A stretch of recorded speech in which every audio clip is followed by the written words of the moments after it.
नमस्कार विद्यार्थियों।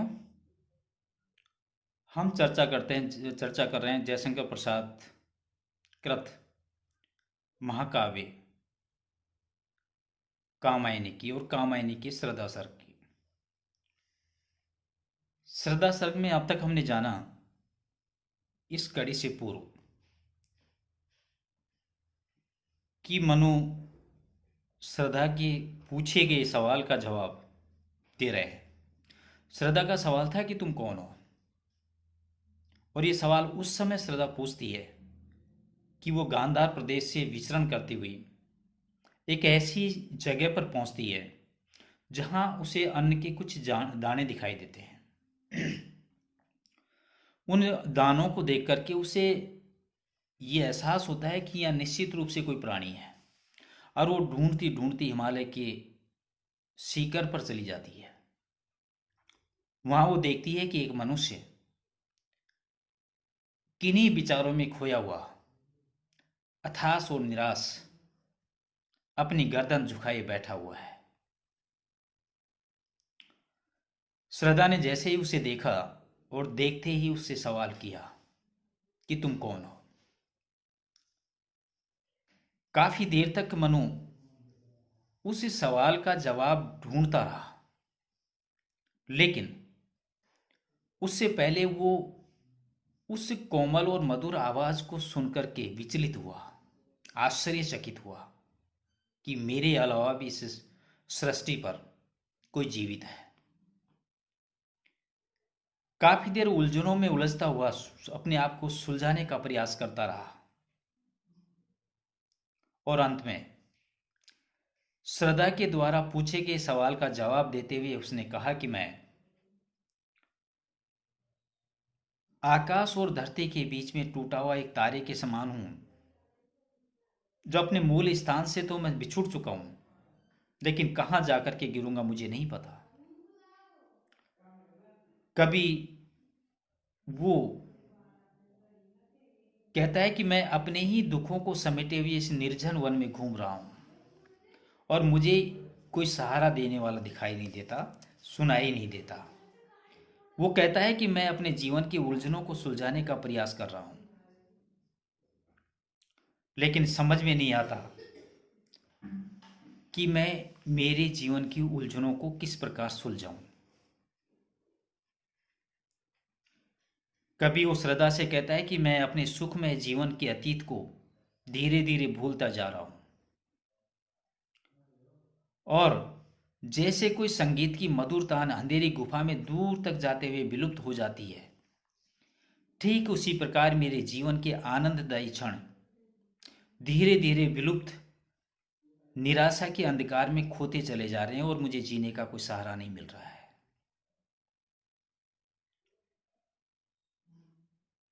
अब आगे क्या हूं मैं उद्भ्रांत, व्यूअर में नील गगन में आज वायु की भटकी एक तरंग, शून्यता का उजड़ा सा राज। मनु श्रद्धा के सवाल का जवाब दे रहे हैं।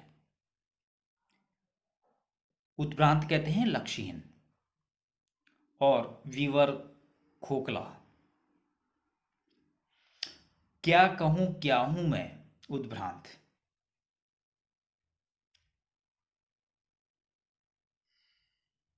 मनु कहते हैं कि मेरा जीवन लक्ष्यहीन है, मेरे जीवन का कोई लक्ष्य नहीं है। मनुष्य अपने जीवन को चलाता है,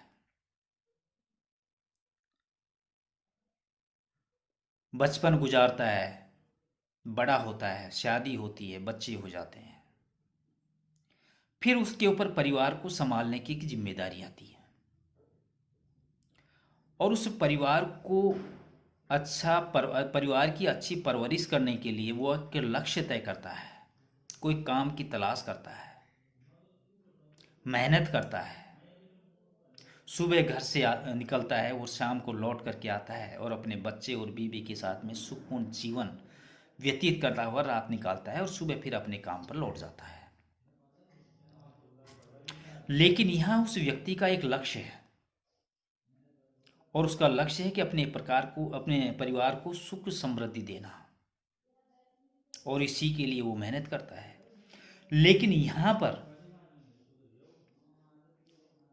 मनु के जीवन का कोई लक्ष्य नहीं है, एक लक्ष्यहीन है कि जिसके सहारे वो अपने जीवन को जी सके। वो कहता है कि क्या कहूं मैं क्या हूं, समझ में नहीं आता। मेरा जीवन उलझनों से भरा हुआ है, मेरा जीवन लक्ष्यहीन है। वीवर में नील गगन में आज मैं क्या बताऊं कि मैं क्या हूं। इस नीले आकाश में के खोखले में आज मैं वायु की भटकी एक तरंग शून्यता का उजरा सा राज, कि आज मैं हवा की लहर के समान भटक रहा हूं। तुम मुझे किसी ऐसे उजड़े हुए राज्य के समान समझ लो, शून्यता का उजड़ा सा राज। श्रद्धा मनुष्य कहते हैं कि तुम मुझे एक ऐसे उजड़े हुए राज्य के समान समझ लो जिसके चारों ओर सूनापन छा जाता है। कभी बहुत बड़ा साम्राज्य रहा होगा, बहुत बड़े साम्राज्य में चहल पहल रही होगी, सब प्रकार के साज सामान वहां रहे होंगे, लोग उस चीज को देखने, उस जगह को देखने के लिए बेचैन रहे होंगे, और उस जगह पर पहुंच करके लोगों के अंदर एक गौरवान्वित भावना उत्पन्न रही होगी। लेकिन मनु कहते हैं कि आज जो मेरी स्थिति है वो ठीक उसी प्रकार की है कि जैसे उस चहल पहल वाले राज्य उजड़ चुका है, खंडर हो चुका है, और उस खंडरता में उसे चारों तरफ सूनापन छा जाता है, लोग जाने से वहां डरते हैं। मेरा सुंदर सुंदर अतीत चला गया है, चारों तरफ तहस नहस का वातावरण है, जल प्रलय का वातावरण है, और मैं ये बैठा यहाँ सिर्फ निहार रहा हूं, कुछ कर नहीं सकता। तो मेरा जीवन उस वायु से निकलने वाली लहर के समान है जिसको कहाँ जाना है उसे नहीं पता। उसके जीवन में भटकाव के अलावा कुछ भी नहीं है। मनु ये सारी बातें इसलिए कह रहा है कि श्रद्धा ने आते ही प्रश्न किया था कि तुम कौन हो। उसी का उत्तर मनु दे रहे हैं। क्या कहूं क्या हूं मैं, अपने संबंध में थोड़ा पीछे कह आए और आगे भी कहते चले जाएंगे। वो उस आवेश में है, उन्हें समझ में नहीं आता कि मैं अपने अतीत का वर्णन करूं या अपने भविष्य की, मैं क्या था उसकी बात बताऊं या मैं क्या हूं उसकी बात बताऊं। दुविधा में दो उपसे माया मिली न राम, या मनु की यही स्थिति है। अतीत की तरफ देखता है तो सुख संपदा उसे नजर आती है, भविष्य की तरफ देखता है तो एक लुटा हुआ राहगीर नजर आता है। आज उसके पास कुछ भी नहीं है। उसका सुंदर अतीत वो देख सकता है, पा नहीं सकता। वो अपने भविष्य को सुंदर बना सकता है, लेकिन कोई सहारा नहीं है। यहां मन की उलझनों को सुलझाने का प्रयास तो मनु कर रहा है, लेकिन अपनी वेदना को श्रद्धा के सामने खोल करके भी व्यक्त कर रहा है। अगला, एक विस्मृति सा स्तूप अचेत, ज्योति का धुंधला सा प्रतिबिंब, और जड़ता की जीवन राशि, सफलता का संकलित विलंब। स्तूप कहते हैं टीले को, ज्योति प्रकाश युक्त कोई पिंड जैसे सूर्य या चंद्रमा, संकलित इकट्ठा करना, और विलंब से देर से। मनु श्रद्धा को अपनी वेदना को व्यक्त करता हुआ, अपने मन के भावों को व्यक्त करता हुआ कहता है कि एक स्मृति का स्तूप अचेत, मैं विस्मृति का एक चेतनाहीन टीला हूं। अर्थात एक टीले के समान जड़ हूं, जो सुंदर भूतकाल की सब बातें भूल चुका है। स्तूप कब बनाया जाता है? जब किसी राजा, बड़े राजा, महाराजा ने कोई अच्छा कार्य किया होगा और उसकी याद में वो एक स्तूप बनाता है। उस स्तूप को देख करके गौरवान्वित महसूस करता है, आनंद की अनुभूति उसके हृदय को होती है।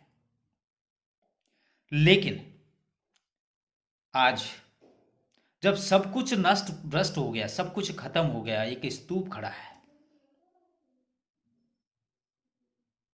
मनु कहता है कि मेरा अतीत खत्म हो चुका है।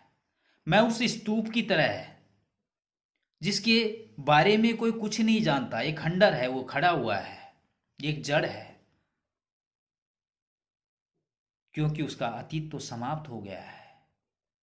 अब वो चूने और पत्थर का मात्र एक स्तूप, एक खंडर के समान खड़ा हुआ है। तो मैं आज मेरे अतीत को खोने के बाद मैं उस खंडर नुमा हूं, उस टीले नुमा हूं, जो जड़ है, जो अपने भूतकाल की सबसे अच्छी और सुंदर बातों को भूल चुका है, खत्म कर चुका है। ज्योति का धुंधला सा प्रतिबिंब किसी प्रकाश पिंड के आगे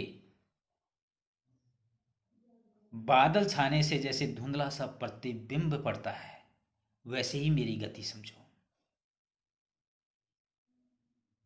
आकाश में सूर्य पूर्ण ऊर्जा के साथ चमकता है, रात को चंद्रमा पूर्ण चांदने के साथ में चमकता है।